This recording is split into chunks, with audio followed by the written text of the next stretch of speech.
이건 믿을 수 없어요. 25년 경력의 베테랑 다큐멘터리 감독이 단 7일 만에 한 아시아 국가 앞에서 충격에 빠졌습니다. 세계 최고 방송사 BBC의 다큐멘터리 팀은 서울에서 돌아온 직후 긴급회의를 소집했다고 하는데요. 브렉시트 이후 침체된 영국을 구할 해답이 한국에 있다는 충격적인 주장, 그리고 결국 영국이 공개적으로 인정할 수밖에 없었던 그 진실까지. 도대체 무슨 일이 일어난 걸까요? 충격적인 이야기 지금 시작합니다. 세계는 빠르게 변하고 있습니다. 특히 아시아의 성장세는 유럽 국가들에게 새로운 도전이 되고 있었죠. 영국이 브렉시트 이후 나아갈 방향을 찾던 그때였습니다. 저는 BBC 다큐멘터리 제작부의 25년차 프로듀서인 리처드 브래드쇼입니다. 세계 각국의 도시 시스템을 비교하는 새 프로젝트를 맡게 되었죠. 포스트 브렉시트 시대, 영국이 배워야 할 선진 모델을 찾는 여정이었습니다. 런던 BBC 본사 회의실에 프로젝트 팀원들이 모였습니다. 각자 촬영지 후보를 제안하는 자리였고 존 비슬리 책임 PD는 의외의 제안을 했죠.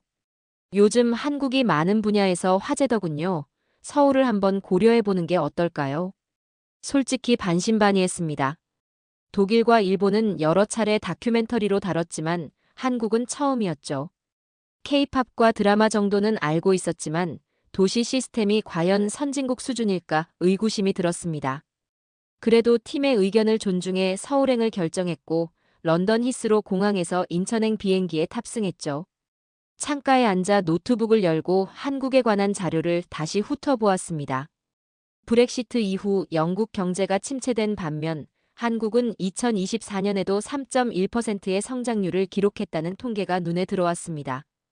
비행기 안에서 한국어 인사말을 배우며 긴 여정을 달래보았습니다. 안녕하세요라는 단어를 중얼거리다 잠이 들었죠. 12시간의 비행 끝에 인천공항에 도착했고 공항의 첫인상은 깔끔함과 정돈된 분위기였습니다. 서울로 향하는 공항철도에 탑승했습니다. 창밖으로 펼쳐진 도시 풍경이 런던과는 사뭇 달랐죠. 고층 아파트 단지들이 규칙적으로 늘어서 있었고 곳곳에 녹지 공간이 조성되어 있었습니다. 서울역에 도착해 지하철로 갈아타는 순간 뭔가 이상한 느낌이 들었습니다. 플랫폼은 깨끗했고 열차 도착 시간이 초 단위로 표시되었죠. 승객들은 질서정연하게 줄을 서서 기다리고 있었고 지하철이 도착하자 먼저 내리는 사람들을 기다린 후에야 승객들이 탑승했습니다. 영국에서는 상상하기 어려운 광경이었죠. 지하철 안에 들어서자 더 놀라웠습니다. 와이파이가 무료로 제공되었고 모든 좌석 위에는 노약자석 표시가 있었습니다. 무엇보다 충격적인 건 플랫폼과 객차 사이에 설치된 스크린도어였죠. 런던에서는 일부 신규 노선에만 있는 시설이 여기서는 표준이었습니다. 정보의 밀도, 시민들의 질서, 시스템의 속도. 모든 것이 달랐고 머릿속에 떠오른 생각은 하나였죠. 이곳은 내가 알던 한국이 아니었고 마치 다른 세계에 온 것 같은 느낌이었습니다. 촬영팀과 눈을 마주치며 속삭였고 카메라맨 데이비드는 고개를 끄덕이며 녹화를 시작했습니다. 서울 탐색의 첫날부터 예상과 다른 현실에 흥분되었죠. 이 도시가 우리에게 보여줄 더 많은 놀라움을 기대하며 호텔로 향했습니다. 저는 둘째 날 아침 일찍부터 본격적인 취재를 진행하기 위해 서울 지하철 2호선을 타고 강남역으로 향했습니다. 지하철 입구에 들어서자마자 눈에 들어온 것은 초 단위로 정확하게 열차 도착 시간을 보여주는 실시간 안내 전광판이었습니다. 런던 지하철도 물론 도착 예정 시간을 알려주지만 이토록 정확한 경우는 거의 없었던 것이 현실이었죠. 플랫폼으로 내려가는 에스컬레이터 옆에는 휠체어 사용자나 유모차를 끄는 부모들이 불편함 없이 이용할 수 있도록 설계된 넓은 엘리베이터가 설치되어 있었습니다. 우리 팀은 이 모습을 놓치지 않고 카메라에 담았으며 런던에서는 오래된 역사 대부분이 좁은 계단만 있어 장애인들의 접근성이 떨어지는 현실과 선명하게 대비되는 장면이었죠. 지하철 플랫폼에 도착하자 모든 구간에 안전을 위한 스크린도어가 설치되어 있는 모습에 또 한 번 놀라움을 감출 수 없었습니다. 카메라맨 데이비드는 호기심 어린 눈으로 주변을 살펴보며 질문을 던졌습니다. 이 안전문들은 언제부터 모든 역에 설치되기 시작한 건가요? 그 순간 우리 옆에 서 있던 중년 신사가 자연스럽게 대화에 참여하며 친절하게 대답해 주었습니다. 약 15년 전부터 모든 역에 순차적으로 설치되기 시작했어요. 승객 안전과 지하철 내부 에어컨 효율을 높이기 위한 조치였죠. 낯선 외국인에게 먼저 다가와 유창한 영어로 도움을 주는 시민의 친절함에 감탄했으며, 이런 장면은 런던에서는 좀처럼 경험하기 어려운 풍경이었습니다. 열차 안으로 들어서자 스마트폰에 지하철 와이파이가 자동으로 연결되어 지하철 한가운데서도 끊김없는 빠른 인터넷을 즐길 수 있었습니다. 런던 지하철에서는 대부분의 구간에서 통신이 두절되는 상황과는 완전히 다른 경험이었죠. 한 정거장을 지나고 있을 때 저는 갑자기 목적지를 지나친 것 같다는 생각에 당황한 표정으로 주변을 살피고 있었습니다. 그때 제 옆자리에 앉아있던 젊은 여성이 차량 내부에 설치된 비상 통화 버튼을 가리키며 도움을 주었습니다. 혹시 길을 잃으셨나요? 저 버튼을 누르시면 역무원과 바로 통화할 수 있습니다. 친절한 승객의 안내에 따라 버튼을 눌러보았고 곧바로 역무원과 연결되어 영어로 상황을 설명할 수 있었습니다. 다음 역에서 내리면 역무원이 직접 도와주겠다는 답변을 받았죠. 약속대로 다음 역에 도착하자 제복을 입은 역무원이 플랫폼에서 저를 기다리고 있었습니다. 실수로 환승을 놓쳤다고 설명하자 역무원은 따뜻한 미소를 지으며 안심시켜 주었습니다. 걱정하지 마세요. 같은 선으로 다시 돌아가실 수 있도록 환승 게이트로 안내해 드리겠습니다. 더욱 놀라운 것은 역무원이 제 입장 카드를 건네주며 추가 요금 없이 다시 지하철을 이용할 수 있도록 배려해 준 점이었습니다. 런던에서는 한번 나간 후 다시 들어가려면 반드시 추가 요금을 지불해야 하는 엄격한 시스템과는 완전히 다른 접근 방식이었죠. 데이비드는 이 모든 과정을 카메라에 담으며 감탄의 목소리를 숨기지 못했습니다. 이건 단순한 교통 시스템이 아니라 시민을 위한 종합 서비스네요. 정확한 지적이었죠. 제가 경험한 것은 단순한 지하철이 아니라 사용자의 편의와 안전을 최우선으로 고려한 통합 시스템이었습니다. 런던에서는 시민들이 시스템에 맞춰야 했지만 서울에서는 시스템이 시민들에게 맞춰져 있다는 근본적인 차이를 발견했죠. 카메라맨 데이비드를 향해 결연한 표정으로 말했습니다. 이것이 우리가 진정으로 담아내야 할 서울의 모습입니다. 서울역으로 돌아가는 열차 안에서 저는 이미 다음 촬영 계획으로 머릿속이 가득 차 있었습니다. 런던보다 지하 공간에 더 발전된 미래가 구현된 도시, 그것이 서울에 대한 저의 달라진 첫인상이었죠. 지하철이라는 일상적 공간을 통해 한 국가의 시스템과 문화의 깊이를 엿볼 수 있었으며 이제 더 깊이 탐험할 시간이 왔습니다. 촬영 이틀째, 저는 시청역 근처에서 아침 인터뷰를 마치고 잠시 휴식을 취하기로 했습니다. 문득 화장실이 필요하다는 생각이 들었고 자연스럽게 지하철역으로 발걸음을 옮겼습니다. 영국에서라면 화장실을 찾기 위해 카페나 호텔을 찾아 헤매야 했겠지만 서울에서는 지하철역이 첫 번째 선택지가 되었죠. 시청역 화장실로 들어서는 순간 저는 깜짝 놀라 걸음을 멈추었습니다. 마치 고급 호텔의 로비처럼 청결하고 세련된 공간이 펼쳐져 있었습니다. 벽면은 마치 고급 호텔을 연상케 하는 정갈한 타일로 마감되어 있었고 세면대 위에는 당신은 오늘도 충분히 멋집니다 라는 문장이 고급 액자에 담겨 걸려 있었죠. 은은한 조명이 그 문장을 부드럽게 감싸고 있었고 공간 안에는 클래식 음악이 조용히 흐르고 있었습니다. 카메라맨 데이비드가 눈을 크게 뜨며 감탄했습니다. 이건 화장실이 아니라 갤러리인데요. 런던 지하철역 화장실은 찾기도 어렵고 있다 해도 대부분 유료의 상태도 엉망이잖아요. 공중 화장실 내부의 모든 시설은 완벽하게 관리되고 있었습니다. 세면대 위로는 자동 손 세정제와 핸드 드라이어가 설치되어 있었고 화장실 칸막이마다 필요한 모든 비품이 갖춰져 있었습니다. 특히 눈에 띈 것은 무향 세제를 사용하고 있다는 점이었죠. 촬영을 위해 관리자에게 허락을 구하자 중년의 여성 관리자가 친절하게 응해주었습니다. 외국 방송에 소개된다고요? 그럼 장애인 화장실도 꼭 보여드리고 싶어요. 우리 시청역은 특별히 신경 써서 관리하고 있거든요. 관리자의 안내에 따라 장애인 화장실로 이동했습니다. 넓은 공간과 다양한 안전 손잡이, 비상 호출 버튼 등 세심하게 설계된 시설에 다시 한번 감탄했습니다. 특히 눈길을 끈 것은 세면대 높이가 조절 가능하다는 점이었죠. 이 화장실은 얼마나 자주 청소하시나요? 제가 궁금증을 표현했습니다. 관리자는 자부심 가득한 표정으로 대답했습니다. 1시간마다 정기 점검을 하고 특별히 바쁜 시간대에는 30분마다 확인해요. 무엇보다 시민들께서 깨끗하게 사용해 주셔서 관리하기가 수월하답니다. 불현듯 1990년대 초반 친구에게 들었던 이야기가 떠올랐습니다. 88 서울올림픽 당시 이태원의 공중화장실이 너무 지저분해 외국인들이 이용을 꺼렸다는 이야기였습니다. 불과 30여 년 만에 이렇게 극적인 변화를 이룬 것이 놀라웠죠. 데이비드가 인터컴으로 저에게 속삭였습니다. 리처드, 이건 단순한 화장실이 아니라 문화적 혁명이에요. 런던 웨스트민스터역 화장실과 비교 영상을 넣으면 어떨까요? 좋은 제안이었고, 우리는 서울 지하철 화장실과 런던 지하철 화장실의 비교 영상을 촬영 계획에 추가했습니다. 두 도시의 공공 서비스에 대한 철학 차이를 극명하게 보여줄 수 있는 소재였죠.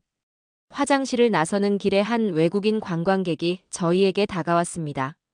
저도 한마디 해도 될까요? 일본에 살다가 서울에 여행 왔는데 여기 화장실 시설은 무료인데도 이렇게 깨끗하다니 정말 놀라워요. 즉석에서 짧은 인터뷰를 진행했습니다. 다양한 국적의 사람들이 서울 공중화장실의 청결함과 편의성에 감탄한다는 사실을 기록할 수 있었습니다. 취재를 마치고 나오며 저는 깊은 생각에 잠겼습니다. 화장실 하나에 나라의 품격이 보인다는 말이 있습니다. 서울의 공중화장실은 단순한 위생시설이 아니라 시민을 위한 존중과 배려가 깃든 공간으로 승화되어 있었습니다. 영국이 화장실을 찾기 어려운 도시라는 오명을 벗기 위해 많은 예산을 투입하고 있지만 여전히 부족한 현실이 떠올랐죠. 촬영팀과 함께 다음 장소로 이동하면서 문득 깨달았습니다.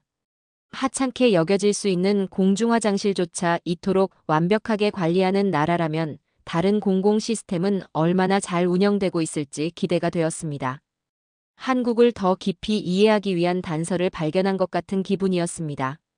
데이비드가 말했습니다.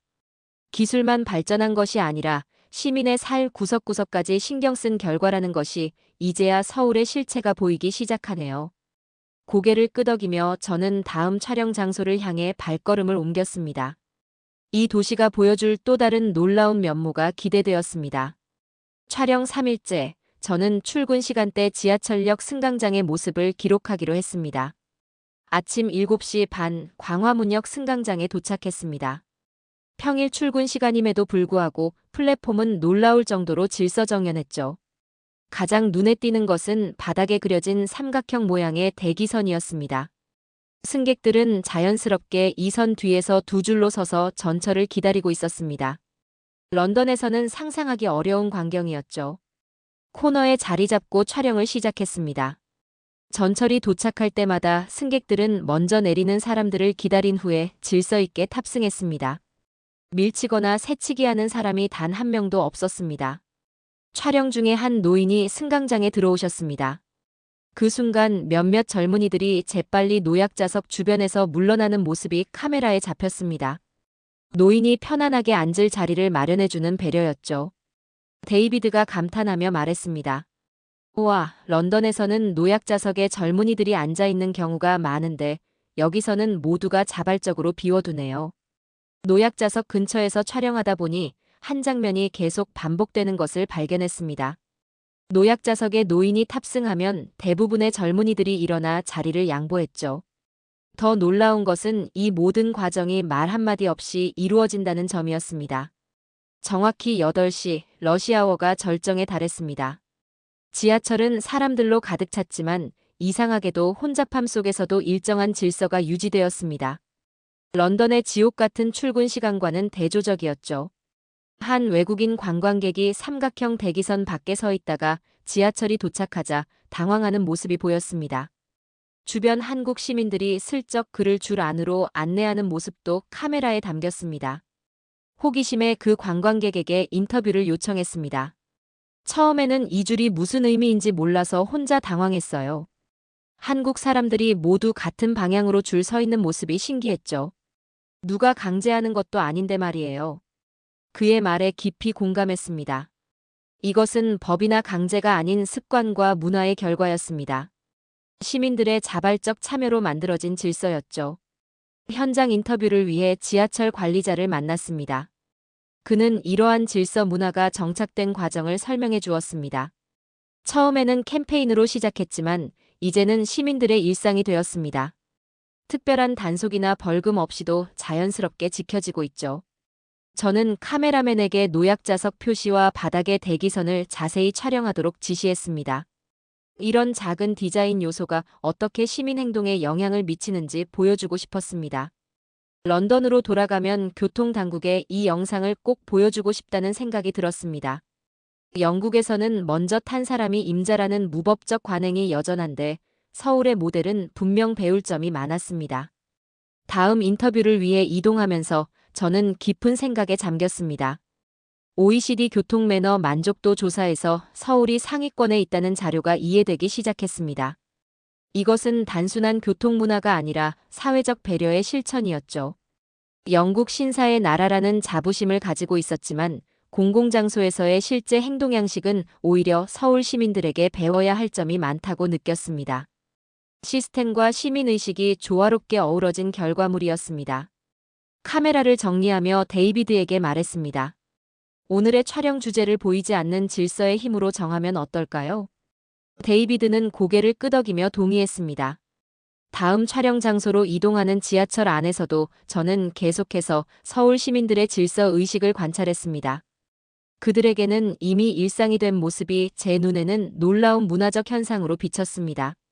촬영 나흘째 서울역 인근에서 한국의 도시 생활을 기록하고 있었고 점심시간에 우연히 역산의 편의점 CU 앞을 지나다가 이상한 기계를 발견했습니다. 사람들이 줄을 서서 무언가를 조작하는 모습이 호기심을 자극했죠. 자세히 살펴보니 무인 택배 시스템이었습니다. 지하철역 한가운데 위치한 택배 서비스라니 처음 보는 광경이었습니다. 영국에서는 택배를 보내려면 우체국을 찾아 긴 줄을 서야 했죠.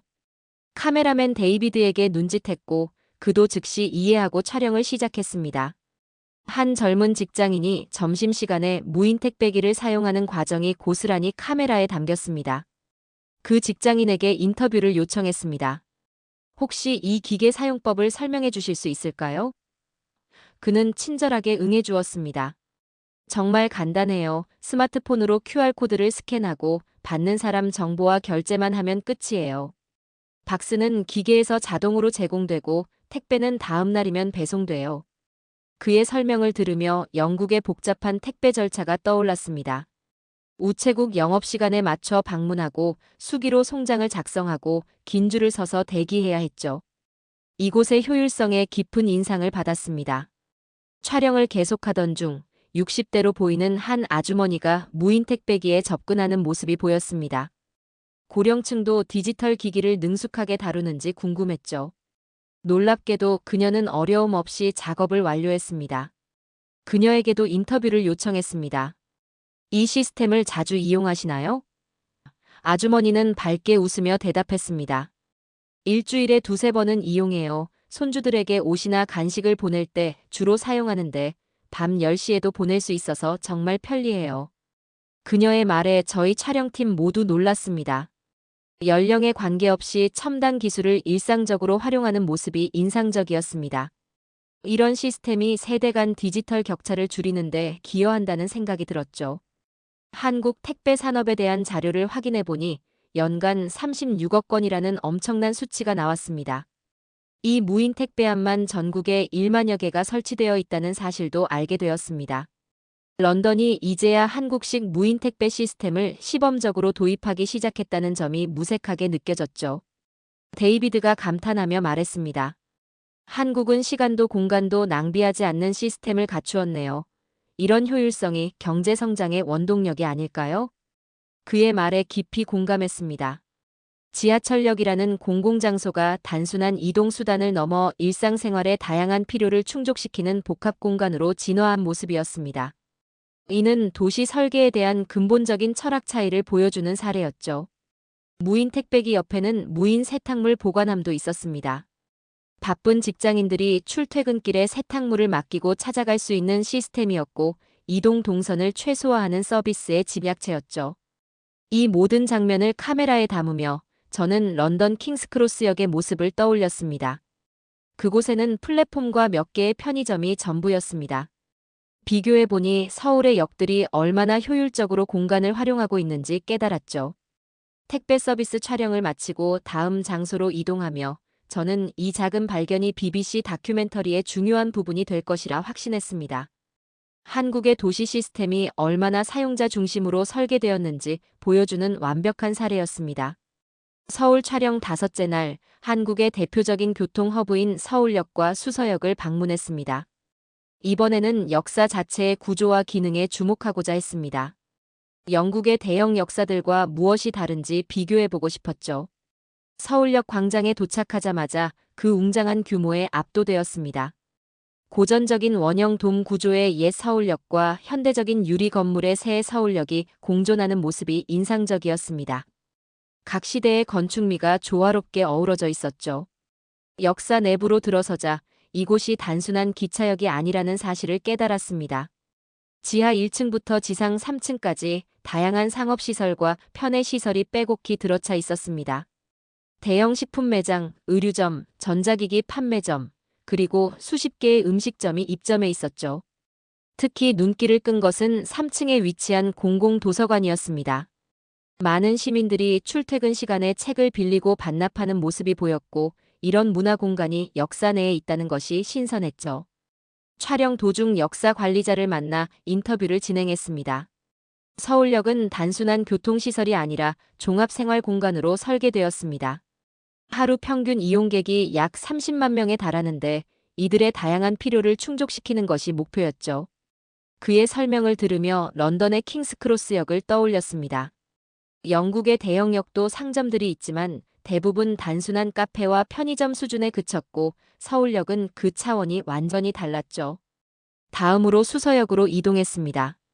SRT 고속철도가 출발하는 이 역사는 2016년에 문을 열었다고 했고 최신 시설답게 더 세련된 디자인과 첨단 기술이 접목되어 있었죠. 수서역에서 가장 인상적이었던 것은 비즈니스 라운지였습니다. 무료 와이파이와 충전 시설은 물론 업무 공간과 회의실까지 갖추고 있었습니다.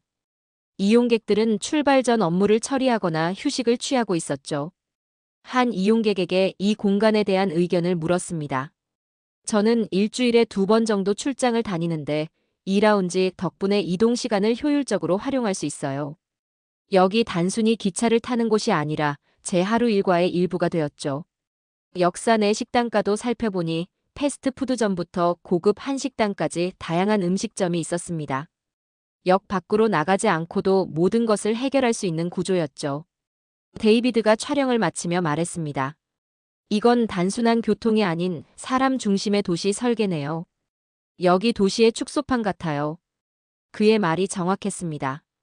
서울의 역들은 단순한 교통시설을 넘어 도시 생활의 중심축 역할을 하고 있었습니다. 교통, 쇼핑, 식사, 업무, 문화생활까지 한 공간에서 해결할 수 있는 복합 생태계였죠. 2024년 영국 도시계획 보고서에 따르면 런던 교통국이 한국형 복합역 모델을 연구하기 시작했다고 합니다. 역을 중심으로 지역 상권을 활성화하는 전략이 하나의 역이 동네 경제 15%를 끌어올린다는 분석 결과 때문이었죠. 서울 역사들의 복합적 기능을 기록하며 저는 도시 설계에 대한 근본적인 철학 차이를 느꼈습니다. 영국이 오랜 역사와 전통을 보존하는데 중점을 둔다면 한국은 효율성과 편의성을 극대화하는 방향으로 발전해왔다는 생각이 들었습니다. 취재를 마치고 호텔로 돌아가는 길, 저는 이 복합역 모델이 미래 도시의 표준이 될 수 있겠다는 확신이 들었습니다. 이것이야말로 진정한 스마트 시티의 핵심 요소였습니다. 취재 6째 날, 서울의 밤문화를 경험해 보기로 했습니다. 모든 도시는 낮과 밤의 얼굴이 다르다고 합니다. 런던도 밤이 되면 일부 지역은 안전하지 않은 곳으로 변하곤 했죠. 과연 서울의 밤은 어떤 모습일지 궁금했습니다. 저녁 9시 강남역 근처에서 촬영을 시작했습니다. 놀랍게도 낮과 다름없이 거리는 활기가 넘쳤습니다. 회사원들이 퇴근길에 식사를 하거나 쇼핑을 즐기는 모습이 보였고 젊은이들은 카페에 모여 공부하거나 대화를 나누고 있었습니다. 가장 인상적인 것은 거리의 밝기였습니다. 영국 도시들의 에너지 절약 정책으로 어두운 거리와는 대조적으로 서울은 밤에도 대낮처럼 환했습니다. 곳곳에 설치된 CCTV도 눈에 띄었죠. 심야 영업 중인 카페에 들어가 보았습니다. 24시간 운영되는 스터디 카페였는데 많은 학생들과 직장인들이 각자의 자리에서 집중하고 있었습니다. 카페 관리자에게 인터뷰를 요청했습니다. 한국에서는 24시간 영업하는 곳이 많은가요? 관리자는 친절하게 대답했습니다. 네, 편의점, PC방, 카페, 식당 등 24시간 운영되는 곳이 정말 많아요. 서울 사람들은 밤낮 없이 활동하는 편이라 그에 맞춰 서비스도 발달했죠. 밤 11시가 넘어 홍대 거리로 이동했습니다. 런던이라면 이 시간대에 홀로 걷는 여성들이 드물 텐데 이곳에서는 여성들이 혼자서도 자유롭게 거리를 활보하는 모습이 보였습니다. 이 점이 특히 인상적이었죠. 호기심의 한 여성에게 인터뷰를 요청했습니다. 밤에 혼자 다니는 것이 불안하지 않으신가요? 그녀는 의아한 표정으로 대답했습니다. 특별히 불안함을 느끼진 않아요. 거리가 밝고 사람도 많아서 안전하다고 느끼거든요. 물론 항상 조심하긴 하지만요. 그녀의 대답을 들으며 최근 영국에서 진행된 설문조사가 떠올랐습니다. 영국 여성의 약 30%가 야간 외출을 꺼린다는 결과였습니다. 안전에 대한 인식이 이토록 다를 수 있다는 점이 놀라웠죠. 심야 시간대 편의점에도 들어가 보니 아르바이트생 외에도 다양한 연령층의 손님들이 있었습니다. 특히 밤늦게도 간편식을 구매하러 온 노인들의 모습이 인상적이었죠. 지역 경찰서를 방문해 서울의 야간 안전 시스템에 대해 취재했고 경찰관은 자랑스럽게 설명했습니다. 서울은 20만 대 이상의 CCTV가 설치되어 있고 폭력 범죄율이 1000명당 0.8건으로 세계 최저 수준입니다. 여성 안심귀가 서비스, 스마트 가로등 등 다양한 안전 시스템을 운영하고 있죠. 밤 1시가 넘었지만 여전히 도시는 살아 움직이고 있었습니다. 24시간 운영되는 PC방에 들어가 보니 게임을 즐기거나 작업을 하는 사람들로 거의 만석이었습니다. 디지털 문화가 밤 문화와 결합된 독특한 광경이었죠. 데이비드가 카메라를 들며 말했습니다. 밝음, 질서, 안전. 이건 그저 시스템의 힘이에요. 런던도 배워야 할 점이 많습니다. 새벽 2시 호텔로 돌아가는 택시 안에서 저는 깊은 생각에 잠겼죠. 서울은 밤에도 선진국이었습니다. 이것은 단순한 야경의 아름다움을 넘어 시민의 생활 패턴과 안전을 고려한 도시 설계의 결과물이었습니다. 넘베오의 2024년 통계에 따르면 서울의 야간 보행 안전도는 세계 대도시 중 상위권을 기록했다고 했고 그 이유를 이제야 피부로 느낄 수 있었습니다. 안전하게 잠들지 않는 도시, 그것이 서울의 또 다른 매력이었습니다. 취재의 마지막 날, BBC 서울 지국에서 그동안 촬영한 영상들을 살펴보고 있었죠. 일주일간의 밀도 있는 취재를 통해 엄청난 양의 자료가 모였습니다. 서울 지하철의 효율성, 깨끗한 공중화장실, 질서 있는 시민의식, 편리한 무인택배 시스템, 복합 역사 설계, 그리고 밤에도 안전한 거리까지 모든 영상이 저에게 깊은 인상을 남겼습니다. 편집본 일부를 확인하던 중 존 비슬리 책임 PD가 화상회의로 연결되었습니다. 그는 런던에서 우리가 촬영한 영상을 미리 받아보고 있었죠. 리처드, 당신이 전한 서울의 모습이 정말 놀랍군요. 처음 이 프로젝트를 제안했을 때 이렇게 긍정적인 평가가 나올 줄은 몰랐습니다. 존의 말에 고개를 끄덕였고 솔직히 저 자신도 서울에 오기 전에는 이 정도로 인상적인 도시라고 예상하지 못했습니다.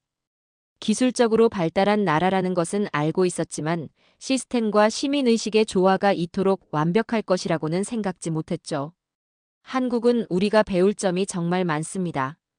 특히 포스트 브렉시트 시대에 영국이 도시 시스템을 재구축하는 데 참고할 만한 모델이라고 생각합니다. 존이 진지한 표정으로 물었습니다. 가장 인상적이었던 점은 무엇인가요? 잠시 생각에 잠겼고 너무 많은 놀라운 경험들 중에서 하나를 꼽기가 쉽지 않았습니다. 하지만 곧 제 마음속에 명확한 답이 떠올랐습니다. 기술이 아닌 사람입니다. 한국의 모든 시스템은 결국 사람을 향해 있었습니다. 기술은 그저 도구였을 뿐이죠. 이 말을 하는 순간 저는 이번 다큐멘터리의 핵심 메시지를 찾았다는 확신이 들었습니다. 한국은 첨단 기술의 나라가 맞지만 그 기술이 향하는 방향이 중요했습니다. 모든 시스템과 인프라가 결국 사람의 편의와 안전, 그리고 삶의 질 향상을 위해 설계되었다는 점이었죠. 제작진과 함께 최종 구성을 논의했습니다. 마지막 나레이션을 어떻게 작성할지가 가장 중요한 숙제였습니다. 한국의 모델이 영국에 어떤 시사점을 줄 수 있는지 효과적으로 전달해야 했습니다. 저는 노트북을 열고 마지막 나레이션을 작성하기 시작했습니다. 이번 여정을 통해 제 안에서 일어난 변화도 솔직하게 담고 싶었습니다. 처음 서울에 도착했을 때 저는 기술만 발전한 나라라고 생각했지만 일주일간의 취재를 통해 발견한 것은 기술 이상의 무엇이었습니다. 그것은 사람을 향한 진정한 배려였습니다. 문장을 적으며 지난 일주일간의 기억이 주마등처럼 스쳐갔습니다. 길을 잃었을 때 도움을 준 시민들, 실수한 승객에게 제 입장 카드를 건네준 영무원, 깨끗한 공중화장실을 자랑스러워하던 관리자의 표정까지 말이죠. 영국은 산업혁명을 이끈 나라로서 오랜 역사와 전통을 자랑하지만 현대 도시의 편리함과 효율성 측면에서는 우리가 배울 점이 많습니다. 진정한 선진국은 기술이 아닌 사람을 향한 배려에서 시작됩니다. 한국은 그것을 보여준 나라였습니다. 마지막 문장을 완성하고 편집팀에게 전달했습니다. 서울의 아름다운 야경을 배경으로 이 나레이션이 흐르면 좋겠다는 생각이 들었습니다. 한국의 현대적 발전과 인간적 가치의 조화를 상징적으로 보여줄 수 있을 것 같았죠. 호텔로 돌아가는 길, 거리의 모습을 다시 한번 눈에 담았습니다. 이제는 단순한 관찰자가 아닌 이 도시의 시스템을 이해하는 사람으로서 바라보게 되었습니다. 질서 있게 줄을 서는 사람들, 노약자를 배려하는 문화, 밤에도 안전하게 걷는 여성들의 모습이 모두 새롭게 다가왔죠. 내일이면 런던으로 돌아가지만 서울에서의 따뜻한 기억은 제 가슴속에 오래도록 남을 것입니다. 낯선 외국인에게 먼저 다가와 길을 알려준 시민들의 미소, 작은 실수에도 너그러운 이해를 보여준 영무원들의 친절, 그리고 무엇보다 서로를 배려하는 일상의 작은 순간들이 제 마음속에 깊이 새겨졌죠. 그리고 이 다큐멘터리가 영국 시청자들에게도 한국에 대한 새로운 시각을 제공하길 바랍니다. BBC가 충격받은 이유, 그것은 바로 한국이 보여준 진정한 선진국의 모습이었습니다. 오늘 우리는 영국 BBC 다큐멘터리 팀이 서울에서 발견한 놀라운 진실을 함께 살펴보았습니다.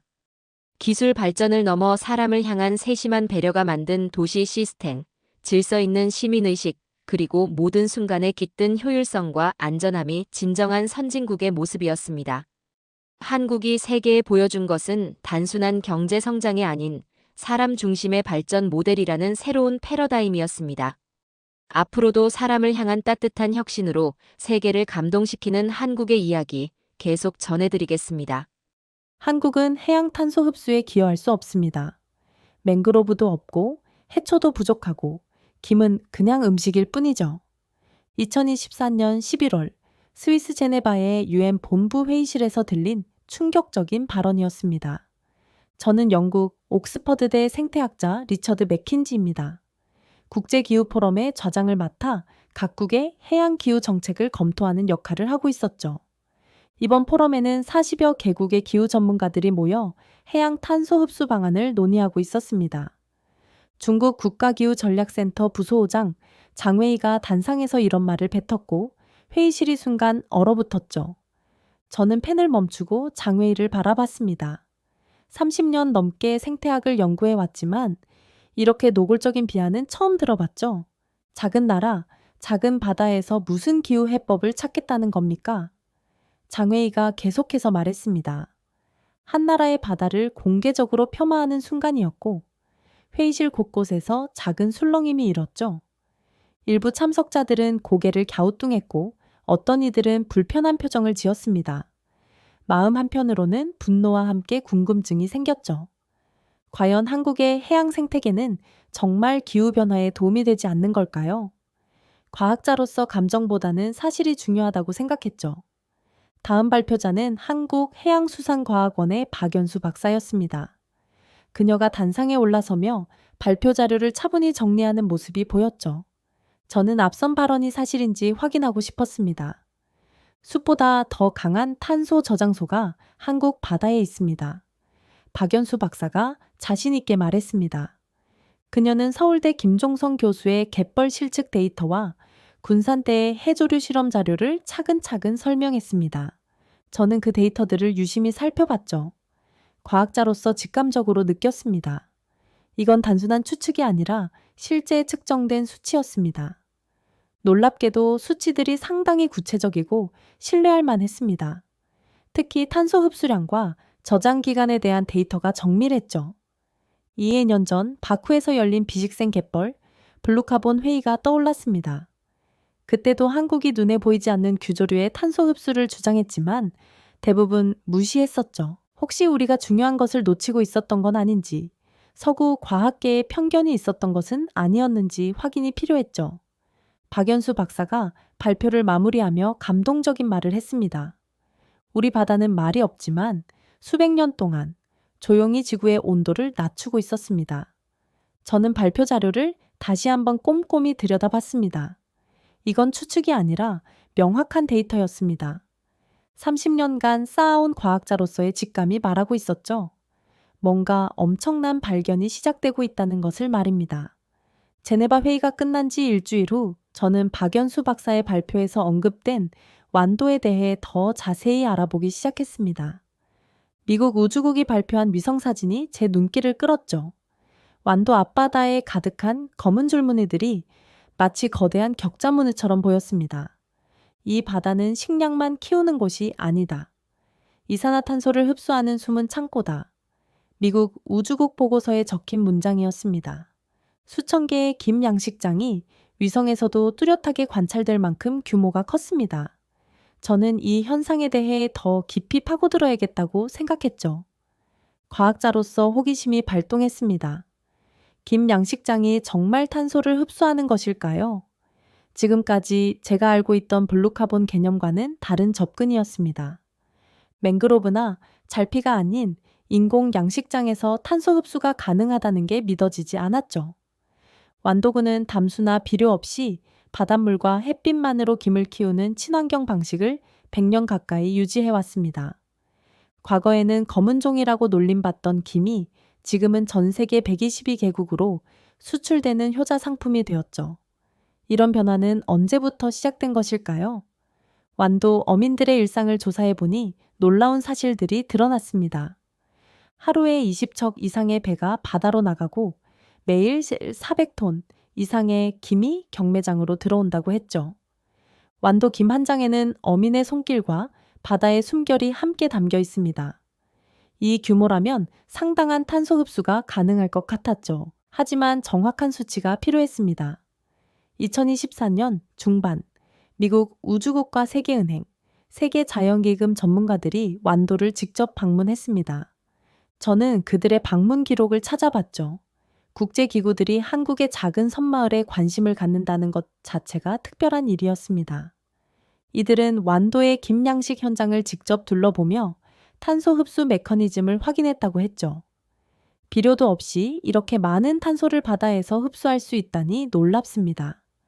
방문단 중 한 명이 남긴 코멘트였습니다. 한국의 해조류 양식 방식을 지구를 살리는 모델로 소개하기 시작했다는 내용이었습니다. 완도군수가 한미 공동 해양 포럼에서 발표한 내용도 인상적이었죠.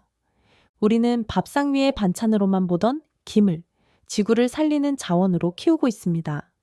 저는 완도 어민 이영도 씨의 인터뷰 기사를 읽었습니다. 3대째 김 양식업에 종사하고 있다는 그의 말이 특히 기억에 남았죠. 예전엔 김을 뜯으며 살았지만 지금은 그 김이 지구를 살리고 있습니다. 미국 우주국이 위성사진 속 한국 바다를 숨쉬는 탄소 숲으로 명명했습니다. 과학자로서 이런 현상을 직접 확인해 보고 싶었죠. 완도 경매장에서 김을 내는 어민의 손과 국제학자가 그 김을 들여다보는 장면을 상상해 봤습니다. 수백 년간 이어져 온 양식 기술이 현대기후 과학의 관심사가 된 것이었죠. 전통 어업이 첨단 환경 기술로 재평가받는 순간이었습니다. 이 모든 자료를 정리하며 저는 확신을 갖게 됐습니다. 장웨이의 발언은 완전히 틀렸습니다. 한국의 바다는 조용하지만 강력한 기후 해법을 품고 있었죠. 완도 자료를 검토한 지 며칠 후 저는 해양 생태계의 탄소 흡수 원리에 대해 더 깊이 연구하기 시작했습니다. 해양 생태계는 단순한 먹이 공간이 아니었죠. 바다에는 탄소를 흡수해 수백 년간 저장할 수 있는 숨은 숲이 있었습니다. 이것이 바로 블루카본의 핵심 개념이었죠. 그 대표적인 것이 바로 해초, 염습지, 맹그로브였습니다. 이 새 생태계는 기후변화에 관한 정부 간 협의체에서 공식 인정한 블루카본 흡수원이었죠. 바닷물 속에서 자라는 잘 피는 육지의 나무처럼 광합성을 통해 이산화탄소를 흡수했습니다. 그리고 그 탄소를 잎, 줄기, 뿌리, 그리고 퇴적물 속에 깊이 가둬둡니다. 한국은 영국 플리머스 대학과는 다른 방식으로 잘피 복원을 진행하고 있었습니다. 한국의 접근법이 더 효율적이었죠. 수심 3m 이하의 뻘 지역인 완도와 진도 등은 햇빛, 영양염, 바람 모두가 최적 조건이었습니다. 단위 면적당 탄소 저장량이 영국보다 30% 높다는 분석 결과가 나왔죠. 2023년에는 대기업들이 여수와 고흥에서 잘피숲 복원 프로젝트를 시작했습니다. 잘피는 뿌리와 잎이 전체로 탄소를 흡수했죠. 그리고 죽은 뒤에도 그 몸은 바다 아래에 가라앉으며 수백 년간 이산화탄소를 가둬둡니다. 이런 장기 저장 능력이 바로 잘피의 특별한 점이었습니다. 완도 해역의 잘피는 매년 자동차 17,000대 분량의 탄소를 흡수한다는 연구 결과가 발표됐습니다. 잘피 1헥타르당 연간 최대 500톤의 탄소 저장이 가능했죠. 이는 한국이 주도하는 블루카본 생태계에서 핵심적인 역할을 하고 있었습니다. 영국 플리머스 대학의 클레어 라슨 박사도 한국의 성과에 감명받았습니다. 해초 복원 과학자인 그녀의 평가는 더욱 의미가 있었죠. 한국 바다는 우리가 복원하려는 미래를 이미 만들고 있었습니다. 한국의 잘피숲 저장 효율은 플리머스보다 약 30% 높다는 공동 연구 보고서가 2023년에 발표됐습니다. 해양수산부의 바다숲 사업 결과 보고서에 따르면 완도 지역 잘피가 자동차 17,000대 분량의 탄소를 흡수한다고 했죠. 이런 수치들은 단순한 추정이 아니라 실제 측정 결과였습니다. 대기업들과 한국수산자원공단이 진행하는 민관협력 프로젝트도 본격화됐습니다. 잘피 복원 사업은 환경보호와 경제적 가치를 동시에 창출하는 모델이 되고 있었죠. 기업들은 탄소 배출권을 확보하면서 동시에 바다 생태계 복원에도 기여할 수 있었습니다. 저는 이 모든 데이터를 정리하며 한 가지 사실을 확신하게 됐습니다. 한국의 바다는 단순한 어업 공간이 아니라 지구 기후를 안정시키는 거대한 탄소 저장고였죠. 박연수 박사의 발표 이후 일주일이 지났습니다. 저는 한국 해양 생태계에 대해 더 깊이 파고들기 시작했죠. 완도와 여수, 서천 등지의 갯벌 실측 데이터를 직접 분석해보고 싶었습니다. 박사과정 시절 읽었던 고전 논문이 떠올랐죠. 광합성은 식물이 하는 줄 알았는데 지늘기 한다는 건 처음 듣는 이야기였습니다. 서울대 김종성 교수팀의 연구를 통해 드러난 사실이 놀라웠죠. 한국 갯벌에는 눈에 보이지 않는 규조류라는 미세 조류가 햇빛만 있으면 광합성을 시작한다고 했습니다. 그 결과 자동차 약 20만 대가 내뿜는 이산화탄소를 매년 흡수하고 이 탄소는 바닷속 퇴적층에 갇혀 수백 년간 빠져나오지 않는다고 했죠. 이런 수치를 보며 저는 과학자로서 확신을 갖게 됐습니다. 이건 단순한 추측이 아니라 측정 가능한 현실이었습니다. 하지만 현실은 정반대였습니다. 갯벌은 여전히 개발 대상 1순위였죠. 간척 사업, 항만 매립, 해수면 상승으로 탄소 저장 창고가 사라지고 있었습니다. 한국 정부조차 갯벌의 블루카본 자격을 얻기 위해 국제 기준 앞에서 설명할 언어를 찾고 있었죠. 이런 상황을 보며 저는 분노와 동시에 책임감을 느꼈습니다. 과학자로서 이런 중요한 발견을 세계에 알려야 한다는 사명감이 생겼죠. 서구 과학계에서 인정받지 못했던 한국의 연구가 실제로는 혁신적인 발견이었던 것입니다. 우리가 이 데이터를 더 늦게 알았더라면 이 지늙은 시멘트가 되어버렸을 것입니다. 지늙이 세상을 구하고 있다는 사실, 이건 한국이 처음 증명한 과학입니다. 제 마음속에서 나온 말이었습니다. 서울대 연구팀은 갯벌의 탄소 저장층을 1m 깊이까지 정밀 채취해서 세계 최초로 블루카본 갯벌 지형도를 제작했습니다. 전국 40가의 지점 갯벌에서 최대 1,600만 톤을 저장하고 연간 2,649만 톤을 흡수한다는 실측 결과가 나왔죠. 규조류의 광합성 원리도 실제 실험을 통해 확인됐습니다. 빛이 닿는 순간 산소 방출을 확인할 수 있었죠. 갯벌 탄소가 공기와 닿지 않아 수백 년간 저장되는 구조도 밝혀졌습니다. 이런 장기 저장 능력이 갯벌을 특별하게 만드는 요소였습니다. 해양수산부는 블루카본 기반 해안 조성, 기술 개발에 26개 기관이 공동 연구를 진행하고 있다고 발표했습니다.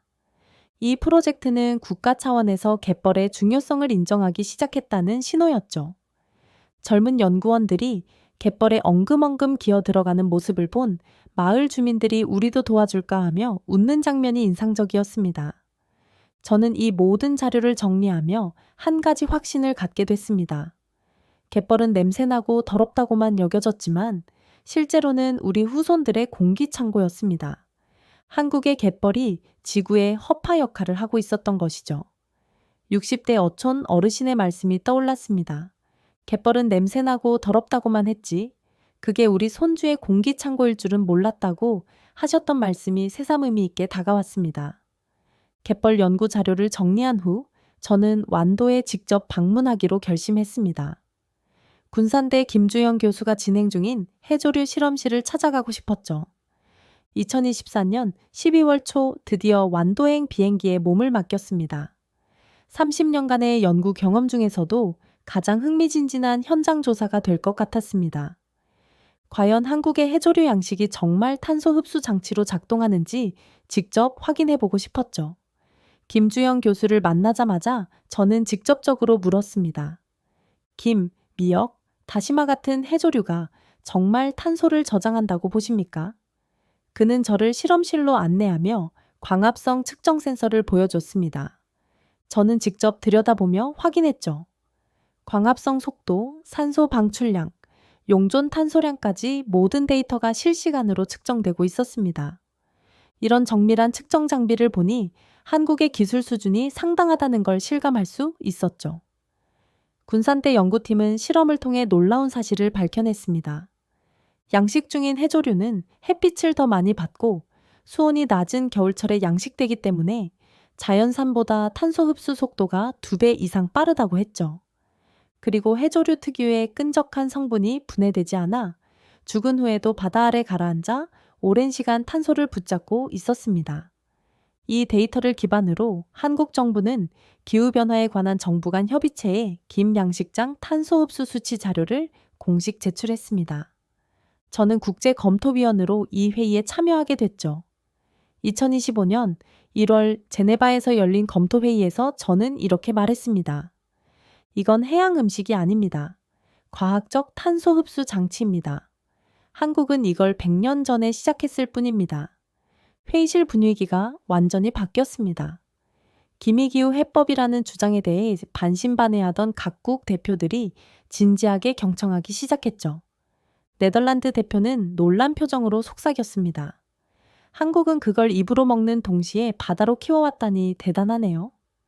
기후변화에 관한 정부 간 협의체 기술자문단이 한국 김양식 기술을 세계 탄소 흡수 기준 후보로 등록 고려를 시작한다고 발표했습니다. 군산대 연구팀이 김, 미역, 다시마 20종 이상을 대상으로 이산화탄소 흡수량 정량화 실험을 진행한 결과였죠. 이는 해조류 분야에서 세계 최초의 체계적 연구였습니다. 김 양식장의 이산화탄소 상쇄량은 서울시 자동차 배출량의 14%에 해당한다는 군산대와 해양수산부 공동보고서가 발표됐습니다.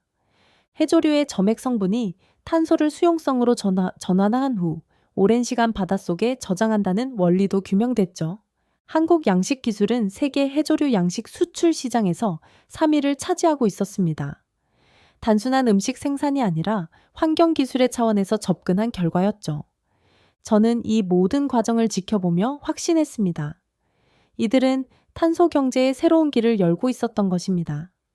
장웨이가 무시했던 김이 실제로는 지구를 구할 수 있는 열쇠였습니다. 2025년 1월 말 스위스 제네바에서 중요한 회의가 열렸습니다. 저는 한국의 데이터를 바탕으로 기후변화에 관한 정부 간 협의체 기술자문단 좌담회에서 발표자로 나서게 됐죠. 박연수 박사와 함께 단상에 올라 한국 김양식장과 해조류의 탄소 흡수 과정을 설명하는 순간이었습니다. 몇 달 전 장회의가 모욕했던 바로 그 김에 대해 발표하는 것이었죠. 저는 3차원 위성 모델과 실시간 시뮬레이션 영상을 준비했습니다. 영상에는 김밥 한 줄이 이산화탄소를 포획하는 모습이 과장 없이 묘사됐죠. 청중은 숨죽인 채 듣고 있었습니다. 한국의 김, 미역, 다시마가 자연산보다 2배 이상 빨리 탄소를 흡수한다는 발표를 시작했습니다. 광합성 후 생성되는 산소량과 용존 탄소 농도 변화까지 수치로 검증된다는 내용을 설명했죠. 세계의 전문가들이 놀라는 표정을 지었습니다. 이런 구체적인 데이터는 이전에 본 적이 없었던 것 같았습니다. 스웨덴 대표가 옆 사람에게 속삭이는 소리가 들렸습니다. 우리가 실험실에서 꿈꾸던 수치를 한국은 바다에서 실현하고 있었어요. 저는 마이크를 내려놓기 전 자신이 한때 의심 많던 과학자였음을 인정하며 이렇게 말했죠. 30년 연구 경력을 통틀어 가장 확신에 찬 발언이었습니다. 한국은 증명했습니다. 바다가 길이라는 것을. 김은 음식이 아닙니다.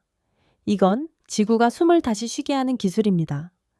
기후변화에 관한 정부 간 협의체 기술자문단이 한국 해조류 탄소 흡수 모델을 국제 기준 후보로 공식 상정한다고 발표했습니다. 2025년 4월 블루카본 센터 발표 자료에 따르면 이는 역사적인 순간이었죠. 해조류 분야에서 아시아 국가가 주도권을 잡은 첫 번째 사례였습니다. 제네바 회의 폐막 직후 유엔 기후변화 대응팀이 한국과 공동연구 협약 체결을 발표했습니다. 기미지구를 살린다는 문장이 국제 언론 헤드라인에 등장했죠. 해양수산부와 블루카본 융합연구 우센터가 2024년 발표한 김과 해조류 탄소 흡수 수치와 연구가 바탕이 됐습니다. 완도 김 양식장 연간 생산량 약 400톤을 기준으로 이산화탄소 흡수량을 계산하면 연 17,000대 차량 상쇄 효과가 있다는 수치가 공식 인정받았습니다. 군산대, 서울대, 한국수산자원공단 협력 데이터를 기반으로 기후변화에 관한 정부 간 협의체 제출이 진행됐죠.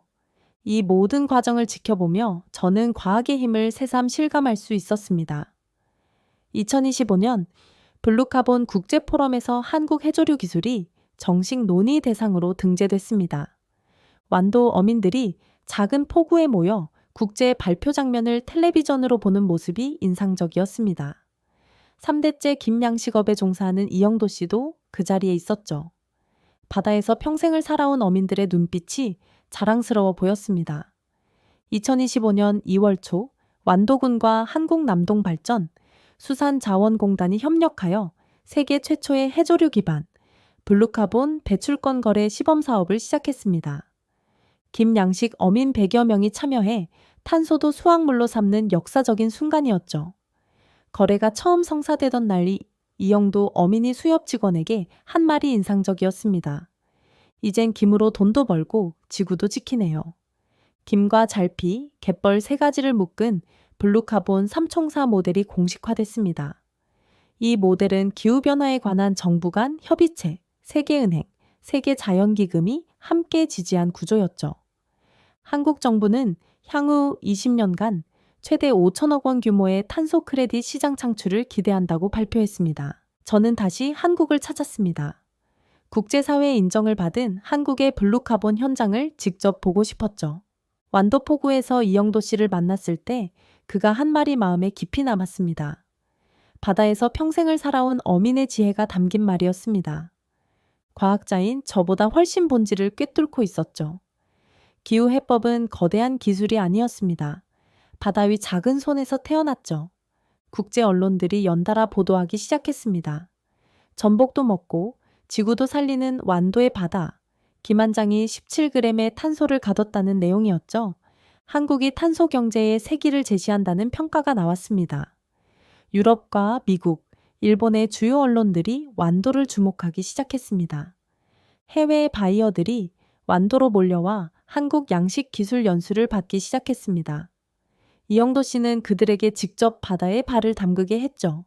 전통적인 어업 방식을 체험하게 하면서 말했습니다. 이제 전 세계 바다도 이 맛을 기억하게 될 겁니다. 완도 어민 중에는 배출권 거래로 연간 수익 1억 원을 돌파하는 사례도 등장했습니다. 우린 이제 어민이자 기후 수호자라는 자부심이 생겼죠.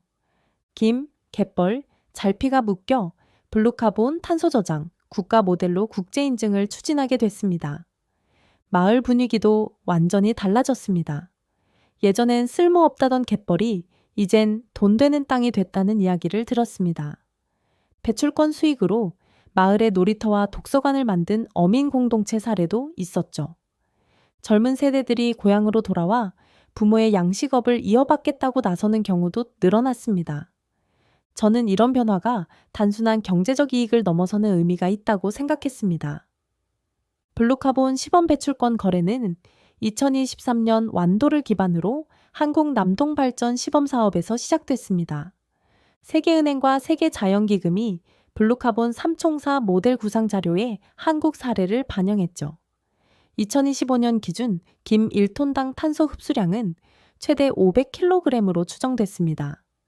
블루카본 거래 시장은 연간 10억 달러 이상의 잠재력을 가진 것으로 전망됐죠. 2025년 2월 중순 완도에서 전 세계 블루카본 전문가들이 참석한 가운데 세계 블루카본 연구센터 개소식이 열렸습니다. 완도는 이제 단순한 어촌이 아닌 해양 탄소 연구의 중심지가 되었죠.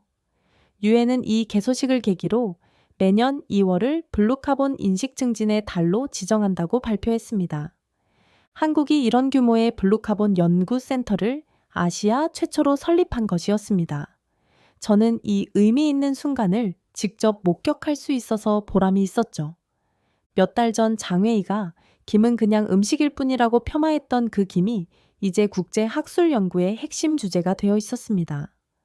과학적 사실이 편견을 바꾸는 과정을 보고 있었습니다. 해양수산부와 지역 어민들이 함께 준비한 현장 견학 프로그램이 행사의 하이라이트였습니다. 완도포구에서는 해외 연구자들과 국내 전문가들이 김 양식장을 직접 견학하고 전통 방식의 김 수확 과정을 체험하는 프로그램이 진행됐죠. 이영도 씨를 비롯한 지역 어민들이 직접 양식 과정을 설명하며 질문에 답하는 모습이 인상적이었습니다. 이런 현장 체험을 통해 한국 바다의 탄소 흡수 능력이 실제로 어떻게 작동하는지를 생생하게 보여줄 수 있었습니다. 저는 개소식 마지막에 축사를 요청받았죠. 완도 앞바다를 바라보며 천천히 말했습니다. 처음엔 믿지 않았습니다. 이 검은 잎 한 장이 무언가를 구할 수 있다고요? 하지만 지금은 확신합니다. 우리가 찾던 해결책은 거창한 게 아니라 바다와 사람 사이의 오래된 약속이었음을요. 국내외 언론들이 이 행사를 주목했고 전통 어업이 현대 환경 과학과 만나는 현장으로 소개됐죠. 해양수산부는 이 행사 영상을 공식 홍보 자료로 활용하기로 했습니다. 저는 70대 어민의 말씀이 가슴에 깊이 와닿았습니다. 내가 김을 따던 그 자리에 전 세계 과학자들이 와서 사진을 찍을 줄이야. 아이 손을 잡고 바다숲 전시관을 찾은 할머니도 인상적이었죠. 이게 우리 바다야. 아주 오래전부터 숨쉬고 있었단다. 블루카본 연구센터 설립은 환동해권 국제사업의 일환으로 추진됐습니다. 해양경찰청과 해양수산부가 바다의 날 행사와 연계해 블루카본 홍보 활동을 지속적으로 운영하고 있었죠. 이 모든 변화를 지켜보며 저는 과학자로서 보람을 느꼈습니다. 30년간 연구해온 해양 생태학이 이렇게 실질적인 변화를 만들어낼 수 있다는 것이 놀라웠습니다. 유엔 산하 기후변화 관련 기구들이 한국과의 협력 프로그램을 검토하고 있다는 소식도 들렸습니다. 김양식과 잘피, 갯벌을 결합한 블루카본 국가 모델이 세계은행과 세계자연기금 연구자료에 반영되기 시작했습니다. 한국의 바다가 점차 국제사회에서 그 가치를 인정받아가는 순간이었죠. 무시했던 나라의 바다가 이제 중요한 연구 대상이 되어가고 있었습니다. 자, 오늘의 이야기는 여기까지입니다. 오늘 우리는 한국의 김양식 기술이 바다를 탄소 저장고로 바꾼 놀라운 혁신을 살펴봤습니다. 진정한 혁신은 거창한 기술이 아니라 자연과 조화를 이루며 살아온 사람들의 지혜에서 나온다는 것을 다시금 깨닫게 됩니다. 앞으로도 세계 곳곳에서 펼쳐질 한국 기술의 새로운 가능성을 기대해 주세요. 지금까지 우인스의 수진이었습니다. 오늘도 끝까지 함께 해주셔서 정말 감사합니다. 당신만의 해외 감동 이야기가 늘 당신 곁에서 따뜻한 순간으로 남길 바랍니다. 다음에도 따뜻한 이야기로 다시 찾아올게요. 수진이랑 우인스 다음에도 함께해요. 오늘도 행복한 하루 되세요. 사랑합니다.